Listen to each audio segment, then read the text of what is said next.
मखसूस नशिस्तों पर supreme court का 12 जुलाई का फैसला वाज़ेह है। इलेक्शन कमीशन की वजाहत की दरखास्त ताखीरी हरबा है। फैसले पर अमल दरामद में ताखीर के नताइज हो सकते हैं। अक्सरियती फैसला देने वाले 8 जजेस का वजाहती फैसला। लिखा, इलेक्शन कमीशन की तस्लीम शुदा पोजीशन है कि पीटीआई रजिस्टर्ड सियासी जमात है। सर्टिफिकेट जमा कराने वाले पीटीआई के अरकान हैं। इलेक्शन कमीशन वजाहत के नाम पर अपनी पोजीशन तब्दील नहीं कर सकता। कमीशन खुद बैरिस्टर गौहर को पार्टी चेयरमैन तस्लीम करने के बाद पीछे नहीं हट सकता। सुप्रीम कोर्ट हुक्म के बाद इलेक्शन कमीशन की फहरिस्त की कोई अहमियत नहीं। कमीशन की जानिब से कानूनी पाबंदियों के लगातार इनकार के अपने असरात हैं। सुप्रीम कोर्ट ने इलेक्शन कमीशन को फैसले पर फौरी अमल दरामद की हिदायत भी कर दी।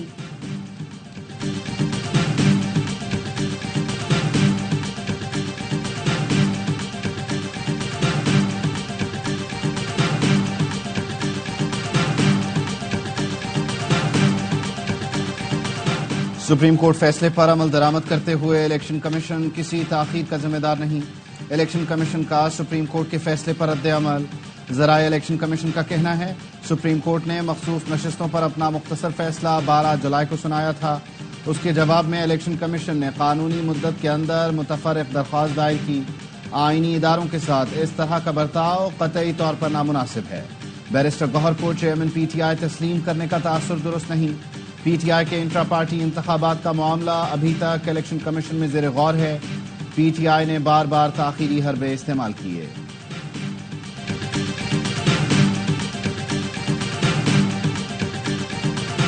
सुप्रीम कोर्ट फैसले के बाद ऐवान में नंबरों का खेल खत्म हो गया। फैसले के बाद तमाम अरकान पीटीआई के पार्लिमानी अरकान समझे जाएंगे। उन पर आर्टिकल 63A लागू हो जाता है। आईनी तरमीम में वोट दिया तो अरकान का वोट गिना नहीं जाएगा और नाअहल भी हो जाएंगे। बैरिस्टर अली जफर कहते हैं, मैंने पार्लिमानी लीडर की हैसियत से सेनेटर्स को कह दिया है, आईनी तरमीम में वोट नहीं देना। जब वोट गिने ही नहीं जाएंगे तो फिर 2/3 अक्सरियत नहीं मिलेगी।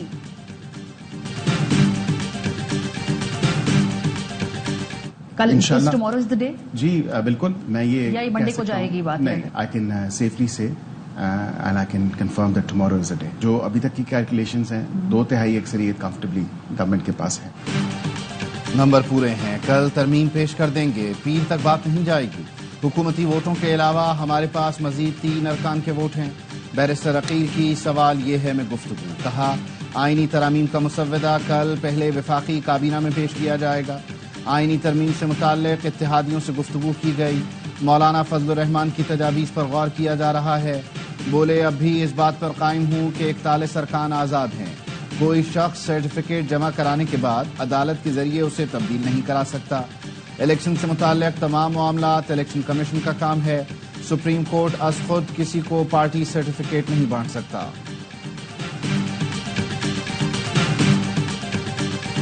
छुप कर काम करेंगे तो गलत है भाई। हिकमत अमली, जाहिर बात है, अगर नंबर नहीं होंगे तो काम नहीं होगा। हर गवर्नमेंट का प्रोगेटिव है कि वो अपना, अगर नंबर पूरे हैं तो काम करे, नहीं नंबर पूरे हैं तो सिंपल लेजिस्लेशन हो सकती, कॉन्स्टिट्यूशनल अमेंडमेंट नहीं हो सकती। अक्सरियत होगी तो आईनी तरमीम का बिल लाएंगे। नंबर पूरे ना हुए तो आईनी तरमीम नहीं हो सकती। नायब वजीर आजम इसहाक डार का सेनेट में इजहार ख्याल। कहा, अपोजिशन लीडर ने पूछा, हुकूमत तरमीम को छुपा क्यों रही है? कुछ छुपाने की जरूरत नहीं, ये हिकमत अमली है। हर हुकूमत अपनी हिकमत अमली से काम करती है। जैसे तहरीक अदम एतमाद के दिन 20 मिनट में सैकड़ों बिल पास कराए गए थे। बोले, चेयरमैन सेनेट मुझसे क्यों पूछ रहे हैं नंबर पूरे हैं या नहीं? चेयरमैन सेनेट, ये आपका काम नहीं, कानून साजी हुकूमत का काम है। शिबली फराज ने कहा, इनसे बंदे पूरे नहीं हो रहे, ये बंदे तोड़कर निकाह बिल जब्र कराना चाहते हैं। हुकूमत की कोशिश है बिल पढ़े बगैर पास किए जाएं। उन्होंने बिल का मुसव्वदा इत्तेहादियों के साथ भी शेयर नहीं किया।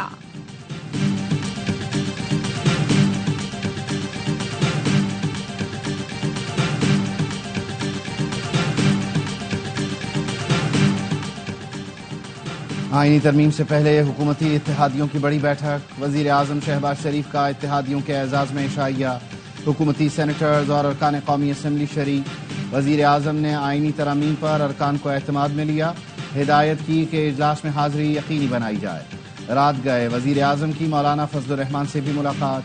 आईनी तरामीम पर ताउन मांगा तो मौलाना ने हुकूमत से इस्लाहात का मुसव्वदा मांग लिया। मुलाकात में वजीर आजम शहबाज शरीफ के साथ कानूनी टीम भी मौजूद थी। वजीर आजम ने मौलाना को फिर हुकूमत में शमूलियत की दावत दी। बानी पीटीआई से रियासत मुखालिफ पोस्ट की तहकीकात का पहला मरहला मुकम्मल कर लिया। एफआईए टीम ने बानी से पोस्ट से मुतालिक सवाल किए। बानी पीटीआई ने अपने वकला की मौजूदगी में जवाब दिए। बोले, मेरी मीडिया से गुफ्तगू को एक्स अकाउंट पर पोस्ट किया जाता है। मेरा मकसद किसी एक इदारे या शख्सियत से मुतालिक बात करना नहीं था, मकसद अशराफिया के बारे में बात करना था। बानी पीटीआई से तफ्तीश मुकम्मल होने पर एफआईए मुकदमात दर्ज करेगी। एफआईए टीम कल रात भी बानी से तफ्तीश के लिए अडियाला जेल आई थी। बानी ने वकला की गैर मौजूदगी में मिलने से इनकार कर दिया था।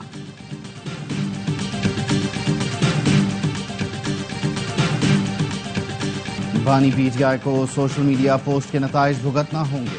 बिलावल भुट्टो का कौमी असम्बली में खिताब। कल रात पूरे पाकिस्तान ने एक शख्स का बयान पढ़ा। कैदी नंबर 804 ने अपनी सियासत चमकाने और रिलीफ के लिए इदारों पर हमला किया। चीफ जस्टिस पर इल्जाम लगाकर तौहीन अदालत की। आर्मी चीफ पर सियासत में मुलव्वस होने का इल्जाम लगाया गया। पीटीआई वजाहत करे ये बयान बानी का है या नहीं। अगर नहीं तो क्या अकाउंट अली अमीन और शेर अफजल चला रहे हैं।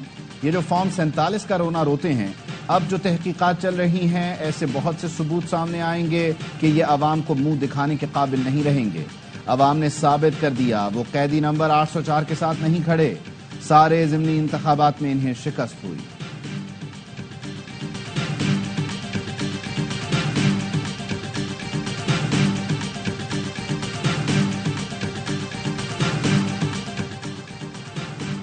बानी पीटीआई ने जो बात की है इसे तस्लीम करते हैं। अपने कायद से मुतालिक बिलावल भुट्टो की बातों को मुस्तरद और उसकी मजम्मत करता हूँ।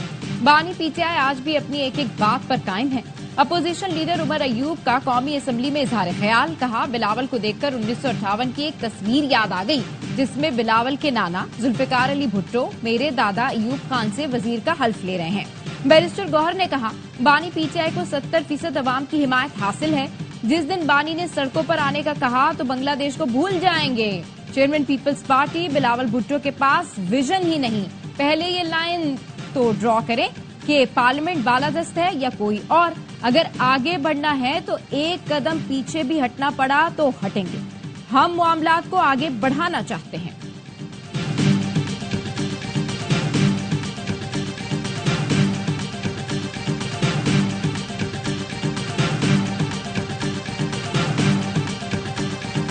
आपके दादा अमरीयत लाए, बिलावल के नाना ने मुल्क को मुत्तफ़िक़ा आईन दिया। उमर अयूब के दादा ने मुल्क में जमहूरियत का कत्ल किया।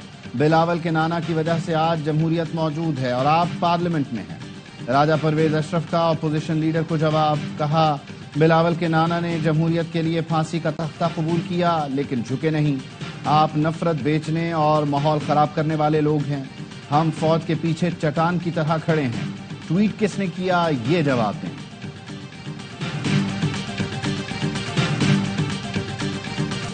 हमसे बात नहीं करते, कहते हैं एस्टेब्लिशमेंट से करेंगे। इनका सियासी किबला जीएचक्यू है, ये ऐवान नहीं। ट्वीट में जो बातें की हैं, अगर इनकी ये जहनियत है तो एस्टेब्लिशमेंट से क्यों बात करना चाहते हैं। वजीर दिफा ख्वाजा आसिफ कहते हैं, बानी पीटीआई खैबर पख्तूनख्वा में जो बीज बोने की कोशिश कर रहे हैं उसके नताइज खौफनाक होंगे।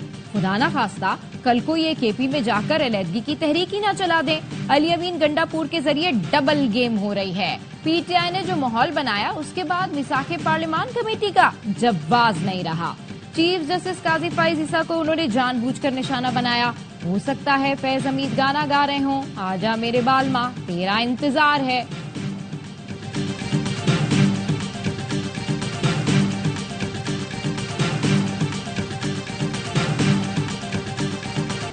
हरनाई में कोयले की कान में जहरीली गैस भरने से 5 मजदूर जाँ बहक हो गए। लाशें निकाल ली गईं। लेवीज कंट्रोल रूम के मुताबिक रेस्क्यू ऑपरेशन में एक कारकुन को जिंदा निकाला गया। मर्दान के इलाके रुस्तम में घर पर आसमानी बिजली गिरने से 5 अफराद झुलसकर जाँ बहक। 4 सदा के इलाके तिरंगजई में घर की छत मुनहदिम, 5 अफराद जान से गए। योब के इलाके दानासर में जायरीन की बस खाई में गिर गई, 5 अफराद जाँ बहक, 23 जख्मी।